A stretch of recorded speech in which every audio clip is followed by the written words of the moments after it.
जय हिंद। आप सभी का हमारे चैनल पर स्वागत है। आज के इस वीडियो में हम समझेंगे वैद्युत क्षेत्र की जो तीव्रता होती है वो क्या होती है और वैद्युत क्षेत्र क्या होता है। ठीक है, आज का जो टॉपिक है ये होगा। इससे पहले जो है हम पहले वाला वीडियो जो है आप सभी जब देख कर आएंगे तो ये वाला टॉपिक आपको समझ में आ जाएगा। ठीक है, तो बिना टाइम वेस्ट किए वीडियो शुरू करते हैं। हाँ, हमारा जो चैप्टर है वो 12th फिजिक्स का फर्स्ट चैप्टर जो है वैद्युत आवेश और वैद्युत क्षेत्र जो है वो चल रहा है। उसका लेक्चर नंबर ये वाला जो है वो लेक्चर नंबर 5 होना चाहिए। ठीक है, लेक्चर नंबर कितना है? 5।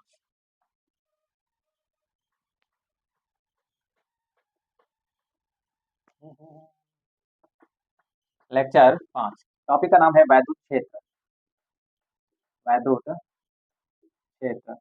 वैद्युत क्षेत्र को अंग्रेजी में क्या बोला जाता है? तो वैद्युत क्षेत्र को अंग्रेजी में इलेक्ट्रिक फील्ड कहते हैं। क्या कहते हैं? Electric field. Electric field. Electric field, वैद्युत क्षेत्र। टॉपिक का नाम क्या है? वैद्युत क्षेत्र क्या होता है। वैद्युत क्षेत्र को समझने से पहले हम ये चीज समझेंगे कि क्षेत्र क्या होता है। ठीक है, एक इसमें शब्द आया हुआ है क्षेत्र। फील्ड क्या होता है? क्षेत्र क्या चीज होता है? लोग कहते रहते हैं कि एरिया एरिया, हमारे एरिया में आइएगा तब हम तुमको बताएंगे। ठीक है, बोलते रहते हैं कि नहीं। तो क्षेत्र का मतलब क्या होता है हम समझाएंगे भी, क्षेत्र क्या चीज होता है। लोग कहते हैं क्षेत्र हमारा क्षेत्र है, आके दिखाइएगा तो बताएंगे। तो क्षेत्र क्या चीज होता है वो बताएंगे। फिर वैद्युत का मतलब आप सभी जानते हो, वैद्युत को इलेक्ट्रिसिटी भी कहते हैं, मतलब करंट। ठीक है, जहां पर आवेश होगा वहीं पर क्या होगा? वैद्युत क्षेत्र होगा। ठीक है, जो ये वाला हम चैप्टर पढ़ रहे हैं इसमें आवेश स्थिर रहेगा, इसीलिए इस चैप्टर का नाम जो है वो स्थिर वैद्युत की, इसकी पूरी यूनिट है। मतलब ये जो ये वाली जो यूनिट है वो वाली यूनिट क्या है? स्थिर वैद्युत की। स्थिर वैद्युत की का मतलब होता है आवेश स्थिर रहेगा, आवेश इसमें गति नहीं करेगा। इसमें केवल स्थिर आवेश के बारे में हम पढ़ेंगे, मतलब आवेश जो है वो चलेगा नहीं। जब आवेश चलना शुरू कर देता है तो उसी को करंट बोला जाता है। क्या बोला जाता है? उसी को करंट बोला जाता है। तो बात समझ में आ गई होगी कि हम इस वाले चैप्टर में इसीलिए बोला जाता है स्थिर आवेश एवं वैद्युत क्षेत्र, स्थिर आवेश की बात करेंगे। तो अब हम समझते हैं कि फील्ड क्या होता है, वैद्युत क्षेत्र। सिंपल परिभाषा है, क्षेत्र का मतलब क्या होता है?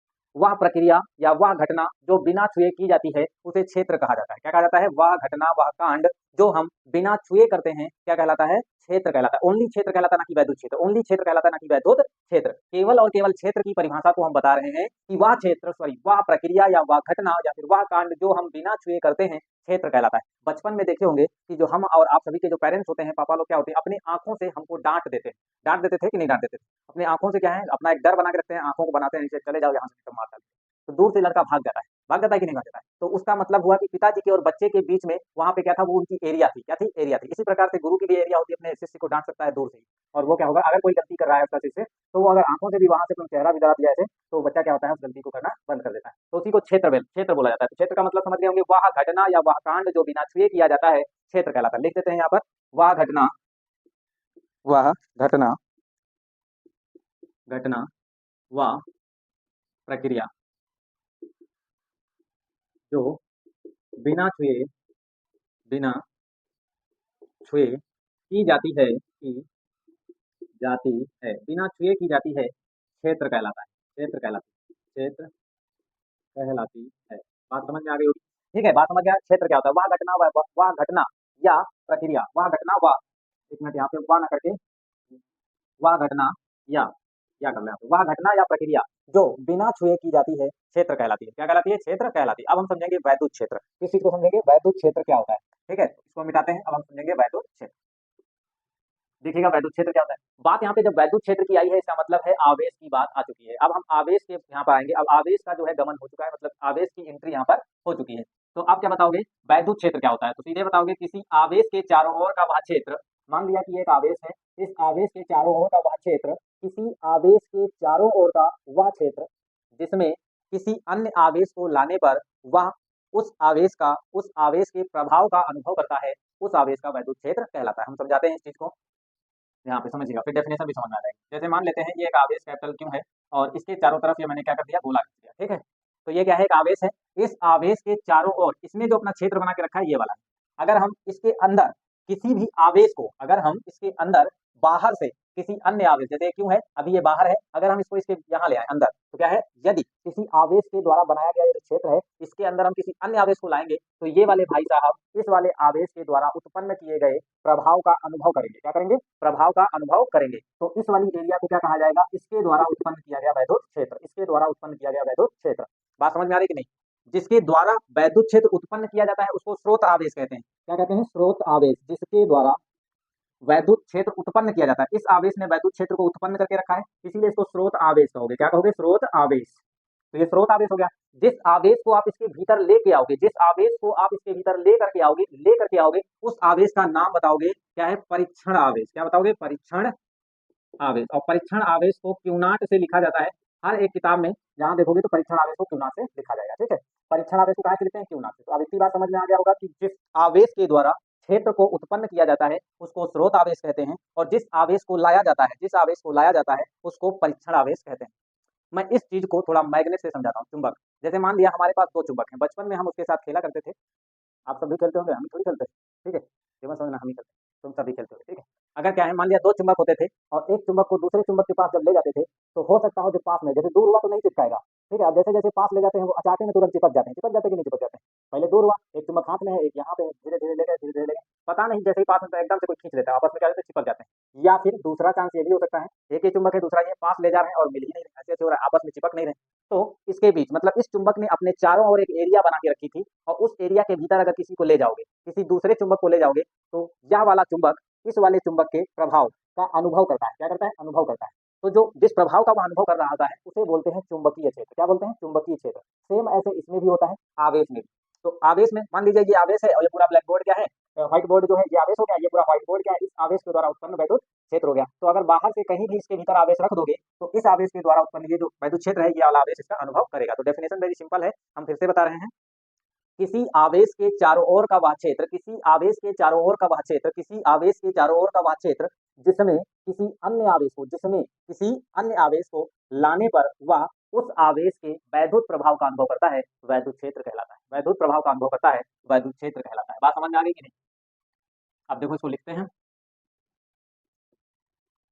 वैद्युत क्षेत्र की परिभाषा क्या है? किसी आवेश के चारों ओर का वह क्षेत्र। क्या लिखोगे? किसी आवेश के चारों ओर का वह क्षेत्र, का वह क्षेत्र, किसी आवेश के चारों ओर का वह क्षेत्र जिसमें जिसमें किसी अन्य आवेश, जिसमें किसी अन्य आवेश, जिसमें किसी अन्य आवेश को लाने में, जिसमें किसी अन्य आवेश को लाने में वह वह उस आवेश या स्रोत आवेश, लाने में वह स्रोत आवेश, स्रोत आवेश के वैद्युत प्रभाव का, वैद्युत प्रभाव का, वैद्युत प्रभाव का अनुभव करता है, अनुभव करता है, करता है। स्रोत आवेश अनुभव करता है, वह स्रोत आवेश का वैद्युत क्षेत्र कहलाता है। वह स्रोत आवेश,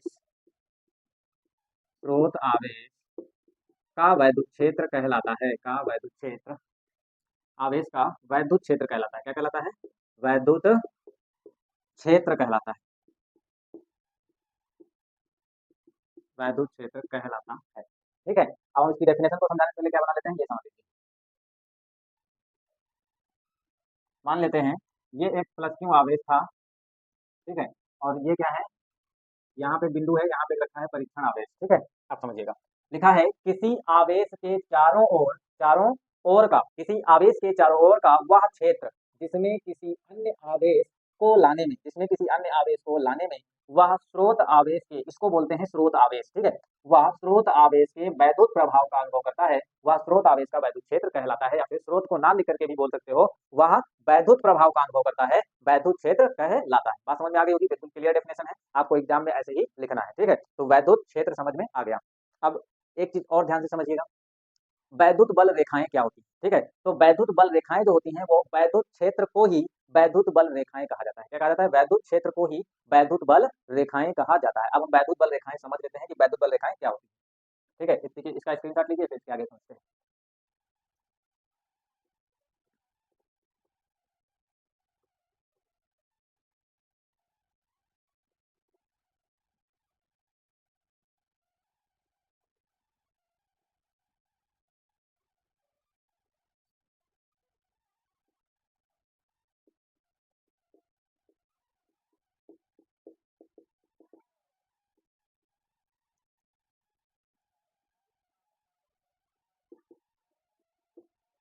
इलेक्ट्रिक फील्ड लाइंस।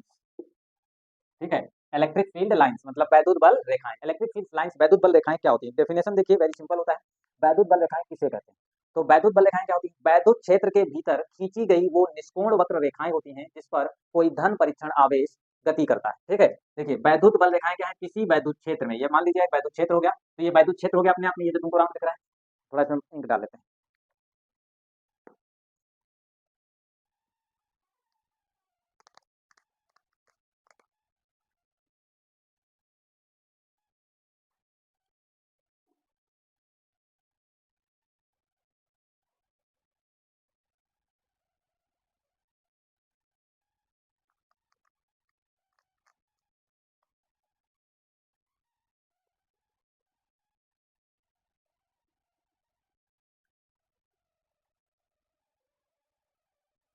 देखिएगा, हाँ, अब हम समझते हैं कि वैद्युत बल रेखाएं क्या होती हैं। तो वैद्युत बल रेखाएं क्या होती हैं? वैद्युत क्षेत्र में, सबसे पहली डेफिनेशन देखो क्या बोलोगे? वैद्युत क्षेत्र में खींची गई वह निष्कोण वक्र रेखा होती है जिस पर एक स्वतंत्र धन परीक्षण आवेश गति करता है। बस यही तुमको लिखना है, वैद्युत बल रेखाएं। और सिंपल परिभाषा में पूछा जाए कि वैद्युत बल क्या होता है, तो वैद्युत क्षेत्र को ही वैद्युत बल रेखाओं के नाम से जाना जाता है। वैद्युत क्षेत्र को ही वैद्युत बल रेखा के नाम से जाना जाता है, व्यक्त किया जाता है। वैद्युत क्षेत्र को ही वैद्युत बल रेखा कहा जाता है। ठीक है, हम यहाँ पे डेफिनेशन जो है किताब वाली वो लिख देते हैं कि वैद्युत बल रेखा किसे कहते हैं। तो बताओगे, वैद्युत क्षेत्र में खींची गई वैद्युत बल रेखा, तो बताओगे वैद्युत क्षेत्र में खींची गई वह निष्कोण वक्र रेखा किसी वैद्युत क्षेत्र में, किसी वैद्युत किसी वैद्युत क्षेत्र में खींची गई खींची गई खींची गई किसी वैद्युत क्षेत्र में खींची गई वह वैद्युत बल रेखा वैद्युत क्षेत्र में खींची गई वह निष्कोण वक्र रेखा होती है। देखिए वैद्युत बल रेखा आपको लिखना पड़ेगा, एक मिनट रुकेगा तो हम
चलिएगा, देखिए समझाते हैं। वैद्युत बल रेखा की अगर परिभाषा पूछी जाएगी तो क्या बताओगे? वैद्युत बल रेखा किसी वैद्युत क्षेत्र में खींची गई वह निष्कोण वक्र रेखा होती है जिस पर जिस पर कोई जिस पर कोई स्वतंत्र धन परीक्षण आवेश गति करता है। क्या करता है? गति करता है। जैसे कि यहाँ पे देखिए, ये एक निष्कोण वक्र रेखा है, इसमें कोई भी कोण नहीं बन रहा है। इस पर जो है क्यू नॉट मैंने माना है कि धन परीक्षण आवेश जो है इस पर गति करता है, जितनी स्पीड से चलेगा उस पर धन परीक्षण आवेश भी उसी स्पीड से गति करेगा। ठीक है, तो कहने का मतलब ये केवल कल्पना है। ठीक है, माना गया है। तो क्या है? वैद्युत बल रेखा, परिभाषा को सुनिएगा, वैद्युत बल रेखा किसी वैद्युत क्षेत्र में खींची गई वह निष्कोण वक्र रेखा होती है। ऑलरेडी ये पहले से किसमें खींची होती है? वैद्युत क्षेत्र में। कहाँ खींची होती है? वैद्युत क्षेत्र में होती है। तो वैद्युत क्षेत्र में सब कुछ होता है। वैद्युत बल रेखा किसी वैद्युत क्षेत्र में खींची गई वह निष्कोण वक्र रेखा होती है जिस पर कोई धन परीक्षण आवेश गति करता है, जिस पर कोई धन परीक्षण आवेश गति करता है। वैद्युत बल रेखा किसी वैद्युत क्षेत्र में खींची गई वह निष्कोण वक्र रेखा होती है, वह निष्कोण वक्र रेखा होती है जिस पर कोई धन परीक्षण आवेश स्वतंत्र व पृथक रूप से गति करता है। जिस पर कोई धन परीक्षण आवेश स्वतंत्र जिस पर कोई स्वतंत्र धन परीक्षण आवेश गति करता है जिस पर कोई स्वतंत्र धन परीक्षण आवेश गति करता है। ठीक है, ये बात समझ में आ रही होगी। अब हम समझेंगे कि वैद्युत बल रेखाओं के गुण क्या होते हैं। क्या होते हैं? वैद्युत बल रेखाओं के गुण देखते हैं। ठीक है, इसका स्क्रीनशॉट लीजिए, फिर इसके बाद वैद्युत बल रेखाओं के गुण देखते हैं। ठीक है, ज्यादा टाइम नहीं खराब करेंगे आप लोगों का।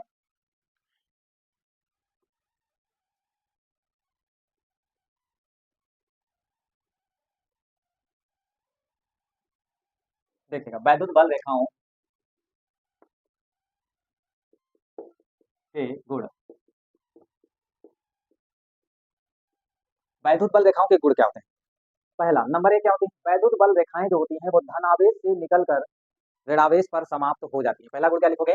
वैद्युत बल रेखा का पहला गुण। ठीक है, नंबर एक, पहले बार लिखोगे वैद्युत बल रेखाओं के निम्नलिखित गुण होते हैं। क्या होते हैं? वैद्युत बल रेखाओं के निम्नलिखित गुण होते हैं। अब उसमें लिखोगे नंबर एक, वैद्युत बल रेखाएं, वैद्युत बल रेखाएं धन आवेश से निकलकर निकलकर माइनस का मतलब ऋण होता है, ऋण आवेश पर समाप्त हो जाती हैं, समाप्त हो जाती हैं। क्या हो जाती हैं? समाप्त हो जाती हैं। पहले बताया गया है वैद्युत बल रेखाएं धन आवेश से निकलकर ऋण आवेश पर समाप्त हो जाती हैं। नंबर दो, वैद्युत बल रेखाएं खुला वक्र होती हैं। कैसी होती हैं? वैद्युत बल रेखाएं खुला वक्र होती हैं। देखिए इसमें अगर डायग्राम भी बनाना चाहते हो तो ऐसे बना सकते हो, ये हो गया प्लस क्यू आवेश और ये हो गया माइनस क्यू आवेश। वैद्युत बल रेखाएं जो होती है वो ऐसे निकलती है और इस पर समाप्त हो जाती है, ऐसे। ठीक है, ये चीज ऐसे बना सकते हो। वैद्युत बल रेखाएं प्लस में जाएंगी और माइनस पर समाप्त हो जाएंगी, प्लस से निकलती है माइनस पर समाप्त हो जाती है। ठीक है, ऐसे वैद्युत बल रेखाएं प्लस से निकल करके माइनस पर समाप्त हो जाती है। नंबर दो है वैद्युत बल रेखाएं जो होती हैं वो खुला वक्र होती हैं। कैसी होती हैं? वैद्युत बल रेखाएं, वैद्युत बल रेखाएं, वैद्युत बल रेखाएं खुला वक्र होती हैं, खुला वक्र होती हैं। क्या होती हैं भैया? वैद्युत बल रेखाएं खुला वक्र होती हैं। खुला वक्र का होने का मतलब क्या होती है? खुला वक्र का सीधा मतलब होता है कि वैद्युत बल रेखाएं किसी चालक के भीतर प्रवेश नहीं करती। अभी हम आपको समझाते हैं।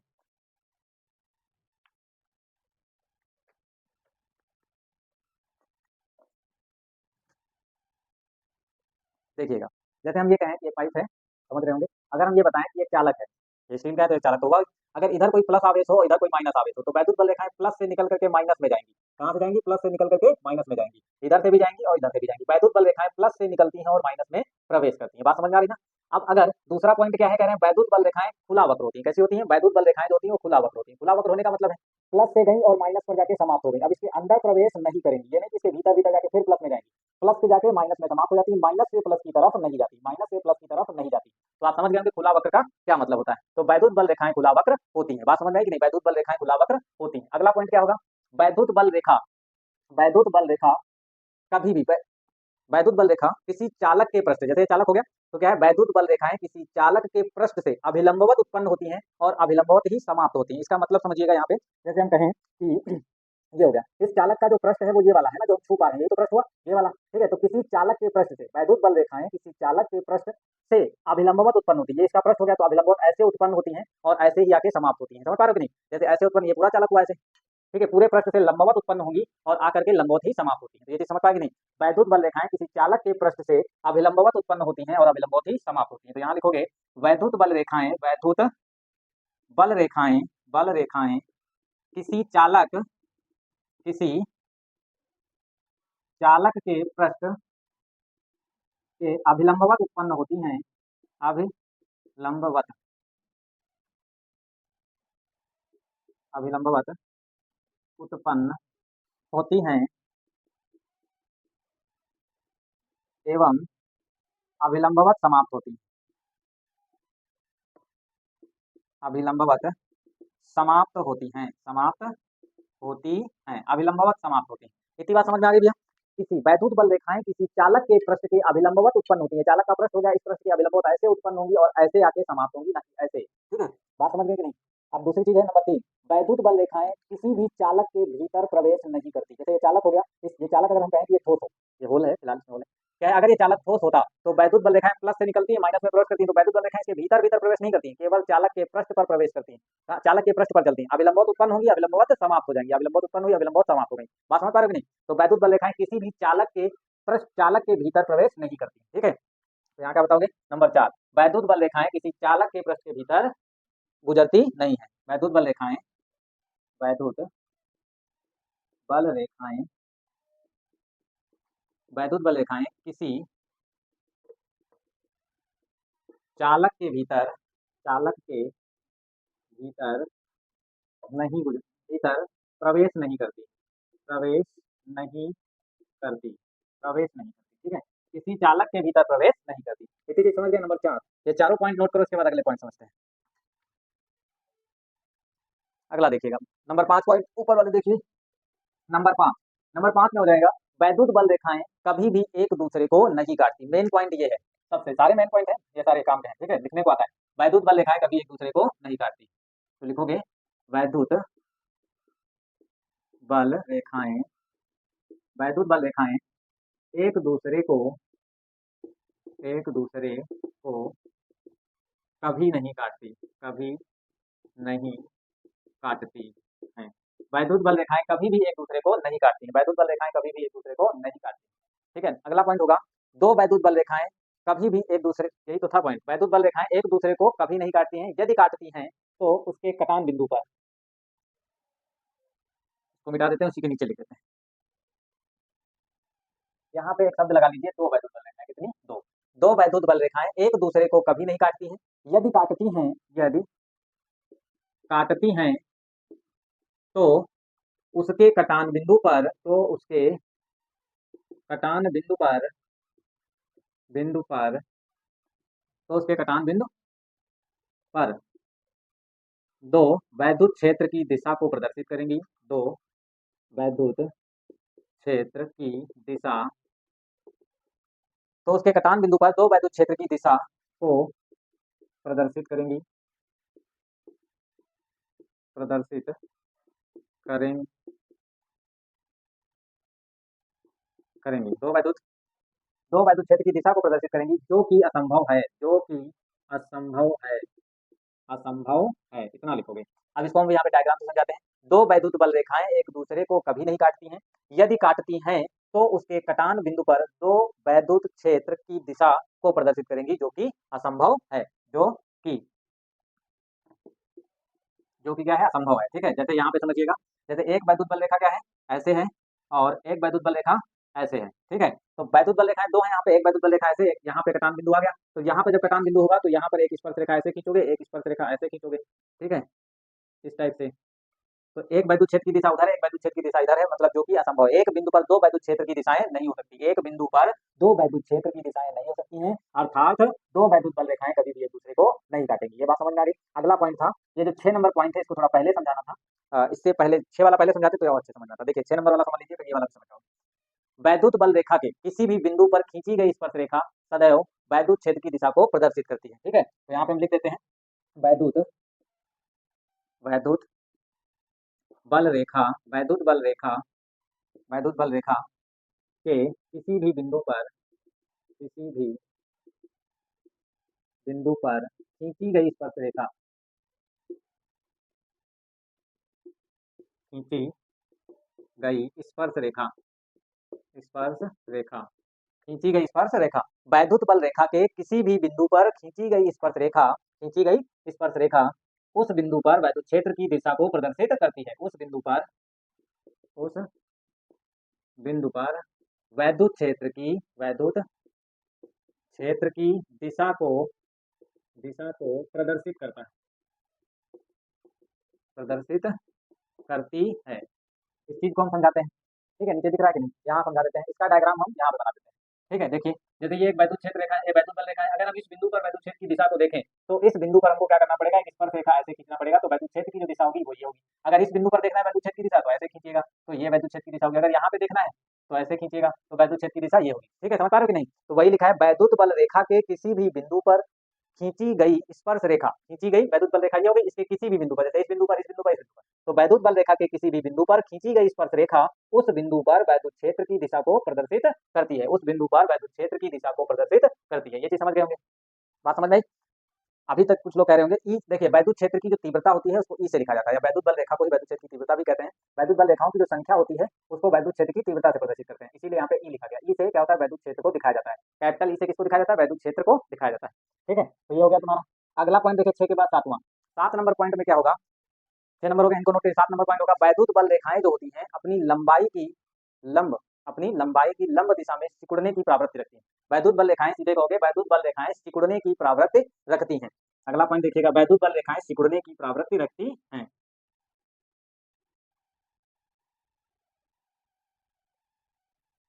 वैद्युत बल रेखाएं, 7 नंबर पॉइंट है, वैद्युत बल रेखाएं, वैद्युत बल रेखाएं, वैद्युत बल रेखाएं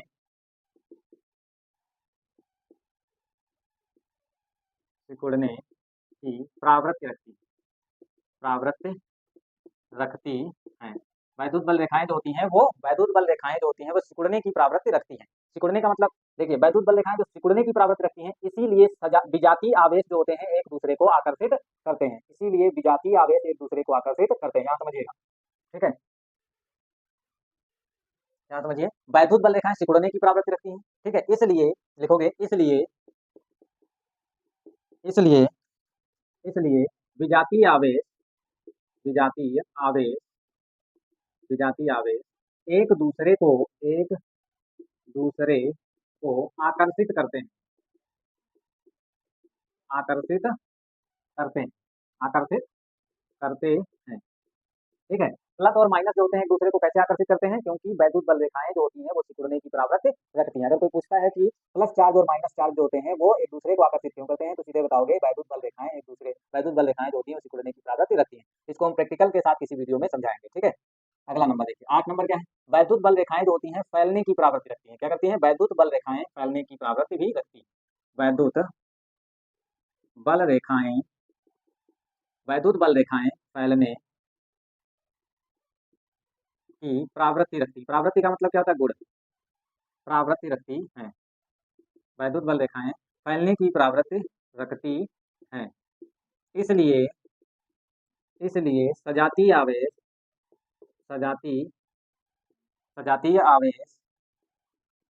एक दूसरे को एक, एक दूसरे को इसलिए सजातीय आवेश एक दूसरे को प्रतिकर्षित करते हैं। क्या करते हैं, प्रतिकर्षित करते हैं, प्रतिकर्षित करते हैं, एक दूसरे को क्या करते हैं, प्रतिकर्षित करते हैं, ठीक है। इसलिए वैद्युत बल रेखाएं फैलने की प्रवृत्ति रखती हैं, इसलिए सजातीय आवेश जो होते हैं एक दूसरे को प्रतिकर्षित करते हैं। फैलने की प्रवृत्ति मतलब अगर आप प्लस प्लस को पास में ले जाओगे तो वैद्युत बल रेखाएं फैलने लगेंगी, अर्थात वो आवेश दूर जाएंगे। क्या होंगे, वैद्युत जो आवेश होंगे वो क्या होंगे, एक दूसरे से दूर जाएंगे। तो ये हो गए वैद्युत बल रेखाओं के गुण। हमने इस वाले वीडियो में वैद्युत बल रेखाओं के गुण 9 बताए हैं। देखिए एग्जाम में पूछा जाता है वैद्युत बल रेखाएं किसे कहते हैं तथा उनके गुण लिखिए, तो आपको गुण लगभग 5 लिखना होता है। हमने आज यहाँ पे बताए हैं, कोई भी 5 आप लिख सकते हो, ठीक है। तो आप इसका स्क्रीनशॉट लीजिए, फिर इसके बाद आगे देखते हैं।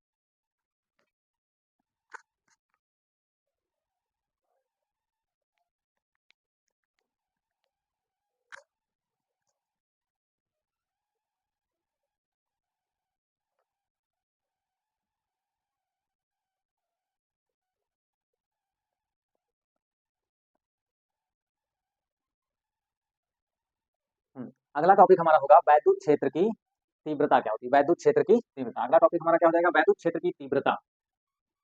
वेरी मोस्ट इंपॉर्टेंट टॉपिक है। पूछा जाता है कि वैद्युत क्षेत्र की तीव्रता किसे कहते हैं, मात्रक तथा विमा लिखिए। क्या पूछा जाता है, वैद्युत क्षेत्र की तीव्रता किसे कहते हैं, मात्रक तथा विमा लिखिए।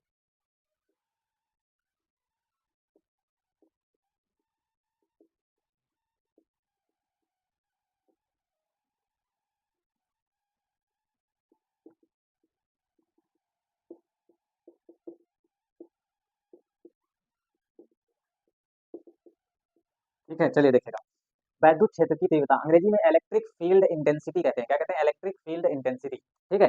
अब इसकी परिभाषा को समझ लेते हैं। परिभाषा ये बोलती है, किताबी परिभाषा में क्या बोला जाता है उसको समझिए। मैं किताब वाली परिभाषा को सबसे पहले समझा रहा हूँ, फिर इसके बाद आगे हम अपनी तरफ से परिभाषा बताएंगे।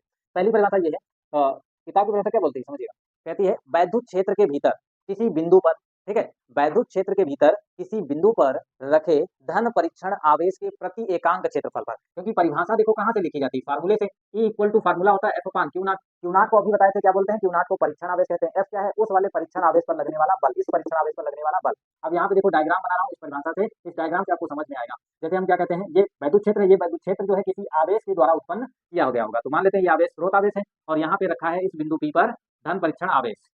क्या रखा, धन परीक्षण आवेश। तो अगर हम कहें कि इस धन परीक्षण आवेश या इस बिंदु पर वैद्युत क्षेत्र की तीव्रता इसके द्वारा जो है बल लगाया गया है कितनी होगी, इसके द्वारा लगाए गए बल के द्वारा, मतलब अभी समझ आएगा, इसके द्वारा जो लगाया गया बल होता है वही इस बिंदु पर वैद्युत क्षेत्र की तीव्रता होती है। अब समझिएगा परिभाषा क्या कहती है, किसी वैद्युत क्षेत्र में, क्या बोलती है, किसी वैद्युत क्षेत्र में स्थित, किसी वैद्युत क्षेत्र में, अपने आप में एक वैद्युत क्षेत्र है, तो किसी वैद्युत क्षेत्र में स्थित, किसी वैद्युत क्षेत्र में स्थित किसी बिंदु पर, ठीक है, किसी वैद्युत क्षेत्र में स्थित किसी बिंदु पर, ठीक है, धन एकांक धन परीक्षण आवेश, एकांक धन परीक्षण आवेश, या फिर बोल सकते हो किसी वैद्युत क्षेत्र में स्थित किसी धन परीक्षण आवेश के प्रति एकांक, किसी धन परीक्षण आवेश के प्रति एकांक क्षेत्रफल पर, प्रति एकांक आवेश पर, ये क्या है, प्रति एकांक आवेश, प्रति एकांक आवेश पर कार्यरत बल को उस बिंदु पर, कार्यरत बल को उस बिंदु पर वैद्युत क्षेत्र की तीव्रता कहते हैं। क्योंकि ये वाला आवेश इस वाले आवेश पर एक बल लगाएगा जिसकी दिशा होगी इधर, क्योंकि ये प्लस आवेश है, मतलब प्लस आवेश मान लीजिए, ये वाला आवेश इस वाले आवेश पर जो बल लगाएगा वो अपनी दिशा में लगाएगा, मिलाने वाली रेखा के अनुदिश, मिलाने वाली रेखा के अनुदिश। बात समझ में आई कि नहीं? फिर से समझिएगा इसकी परिभाषा को। देखिए परिभाषा में बोला जा रहा है परीक्षण आवेश के प्रति एकांक आवेश पर, अगर इसको हम एक मान लें तो ई जो होगा वो किसके बराबर हो जाएगा? एफ के बराबर हो जाएगा। एफ क्या है? वैद्युत बल है। वैद्युत बल कौन लगाता है? ये वाला आवेश इस वाले आवेश पर वैद्युत बल लगाएगा। वैद्युत बल होता क्या है? इससे पहले वाले, इससे अगले चैप्टर, अगले वाले वीडियो में बताए हैं कि एफ बराबर जो होता है वो 1/4 pi epsilon not into Q not बटे में आर स्क्वायर आएगा। इसके बीच की दूरी मान लो आर है, क्या है? इसके बीच की दूरी आर है, और ये वाला एक आवेश हो गया, दूसरा ये आवेश हो गया, तो ये दोनों आवेश जो होंगे कितना बल लगाएंगे? ये वाला आवेश इस वाले आवेश पर बल लगाएगा 1/4 pi epsilon not Q not बटे आर स्क्वायर, इसको बोलते हैं वैद्युत बल। ठीक है, आप परिभाषा समझिएगा वैद्युत क्षेत्र की तीव्रता की। तो बताओगे वैद्युत क्षेत्र की तीव्रता क्या बताओगे? किसी वैद्युत क्षेत्र में, किसी वैद्युत क्षेत्र में, किसी वैद्युत क्षेत्र में स्थित किसी धन परीक्षण आवेश, ठीक है, किसी वैद्युत क्षेत्र में किसी बिंदु पर बोल सकते हो, इसमें से इस वैद्युत क्षेत्र के भीतर आप चाहे जहां चेक कर लो, जो आपकी इच्छा करे वहां चेक करो, चाहे यहाँ यहाँ यहाँ यहाँ यहाँ कहीं भी जहां मन करे वहां चेक करो। तो इसीलिए बोला जाता है किसी वैद्युत क्षेत्र में किसी बिंदु पर स्थित धन परीक्षण आवेश, स्थित धन परीक्षण आवेश के प्रति एकांक आवेश, इसको आप एक मान लीजिए, प्रति एकांक आवेश पर कार्यरत बल को, कार्यरत वैद्युत बल को, कार्यरत बल को, कार्यरत वैद्युत बल को उस बिंदु पर वैद्युत क्षेत्र की तीव्रता कहते हैं, मतलब इस बिंदु पर वैद्युत क्षेत्र की तीव्रता कहते हैं। बात समझ में आई कि नहीं? अब मैं इस वाले फार्मूले को मिटा के पहले यहाँ परिभाषा लिखता हूँ, फिर आपको और अच्छे से समझ में आएगा।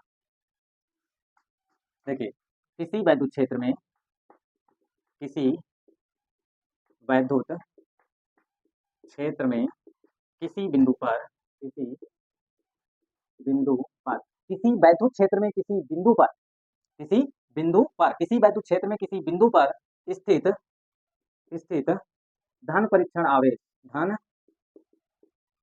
परीक्षण आवेश के प्रति एकांक, प्रति एकांक का मतलब है एक कूलाम आवेश लेना है, प्रति एकांक, प्रति एकांक आवेश, प्रति एकांक आवेश पर कार्यरत, कार्यरत मतलब लगने वाला, कार्यरत वैद्युत बल, कार्यरत वैद्युत बल को, कार्यरत वैद्युत बल को उस बिंदु पर, उस बिंदु पर वैद्युत क्षेत्र की तीव्रता कहते हैं, उस बिंदु पर वैद्युत क्षेत्र की तीव्रता कहते हैं। क्या कहते हैं? तीव्रता कहते हैं।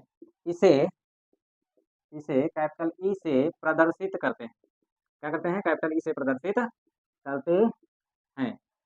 ठीक है, इसे कैपिटल ई से प्रदर्शित करते हैं। परिभाषा समझ में आई होगी, और इसका फार्मूला भी हम लिखेंगे यहाँ पर। ठीक है, ई इक्वल टू क्या होता है? E equal to F upon Q naught, ये फार्मूला होता है। आता कहाँ से? अभी जब दूसरी डेफिनेशन समझाएंगे तो आपको ये समझ में आ जाएगा ये आता कहाँ से। इसका मात्रक जो होता है न्यूटन पर कूलाम होता है। क्या होता है? न्यूटन पर कूलाम। परिभाषा फिर से समझाते हैं, वेरी मोस्ट इंपॉर्टेंट परिभाषा है, एग्जाम में पूछी जाती है। ठीक है, इसीलिए हम फिर से समझा रहे हैं। किसी वैद्युत क्षेत्र में पहले से कोई वैद्युत क्षेत्र होना चाहिए। वो वैद्युत क्षेत्र जब पहले से है, मतलब किसी आवेश के द्वारा उत्पन्न किया गया होगा। जिस आवेश के द्वारा उत्पन्न किया गया होगा उस आवेश को आप स्रोत आवेश कहोगे। क्या बोलोगे भैया? स्रोत आवेश बोलोगे। क्या बोलोगे? स्रोत आवेश बोलोगे। तो ये बाबू हो गए स्रोत आवेश। तो ये स्रोत आवेश जो है उत्पन्न करके रखा है, मतलब रखे हैं अपना वैद्युत क्षेत्र। क्या रखे हैं? अपना वैद्युत क्षेत्र। तो सीधे क्या बताओगे? किसी वैद्युत क्षेत्र में, क्या बताओगे? किसी वैद्युत क्षेत्र में किसी बिंदु पर, इसमें से कोई भी बिंदु ले लो, किसी बिंदु पर स्थित धन परीक्षण आवेश के, धन परीक्षण आवेश के प्रति एकांक आवेश पर, प्रति एकांक आवेश पर कार्यरत वैद्युत बल को उस बिंदु पर वैद्युत क्षेत्र की तीव्रता कहते हैं। इसे कैपिटल ई से प्रदर्शित करते हैं। अब मैं नीचे लिख देता हूँ, अगर हम क्यू को क्या मान लें? Q naught is equal to क्या है? एक कूलाम। ठीक है, तो जो ई होगा वो किसके बराबर हो जाएगा? एफ के बराबर हो जाएगा कि नहीं? इसीलिए जो कार्यरत बल होता है वो किसके बराबर होता है? वैद्युत क्षेत्र के बराबर होता है। यही लिखा है, कार्यरत वैद्युत बल को उस बिंदु पर वैद्युत क्षेत्र की तीव्रता कहते हैं। कार्यरत वैद्युत बल को उस बिंदु पर वैद्युत क्षेत्र की तीव्रता कहते हैं, कहते हैं। बात समझ आई कि नहीं? वैद्युत क्षेत्र की तीव्रता कहते हैं। बात समझ में आ गई होगी। अब मैं दूसरी परिभाषा बताऊंगा कि ये आती कहाँ से। एक कूलाम आवेश किया गया, तो देखो दूसरी परिभाषा बहुत सिंपल है। किसी वैद्युत क्षेत्र में, किसी वैद्युत क्षेत्र में एक कूलाम आवेश पर, क्या बताओगे? किसी वैद्युत क्षेत्र में एक कूलाम आवेश पर कार्यरत, एक कूलाम आवेश पर कार्यरत वैद्युत बल को, कार्यरत बल को वैद्युत क्षेत्र की तीव्रता कहते हैं। किसी वैद्युत क्षेत्र में एक कूलाम आवेश पर कार्यरत वैद्युत बल को या फिर बल को वैद्युत क्षेत्र की तीव्रता कहते हैं। क्या कहते हैं? वैद्युत क्षेत्र की तीव्रता कहते हैं। तो किसी वैद्युत क्षेत्र में एक कूलाम आवेश पर जो कार्यरत बल होगा वो हो जाएगा वैद्युत क्षेत्र की तीव्रता। तो आप कह सकते हो कि तुम लोग गुरुजी फिर एक कूलाम आवेश वाली परिभाषा काहे नहीं लिखी गई? देखिए, एक कूलाम आवेश जो होता है इतना बड़ा आवेश होता है कि उस आवेश को इस वैद्युत क्षेत्र के भीतर लाना बहुत मुश्किल है, या फिर एक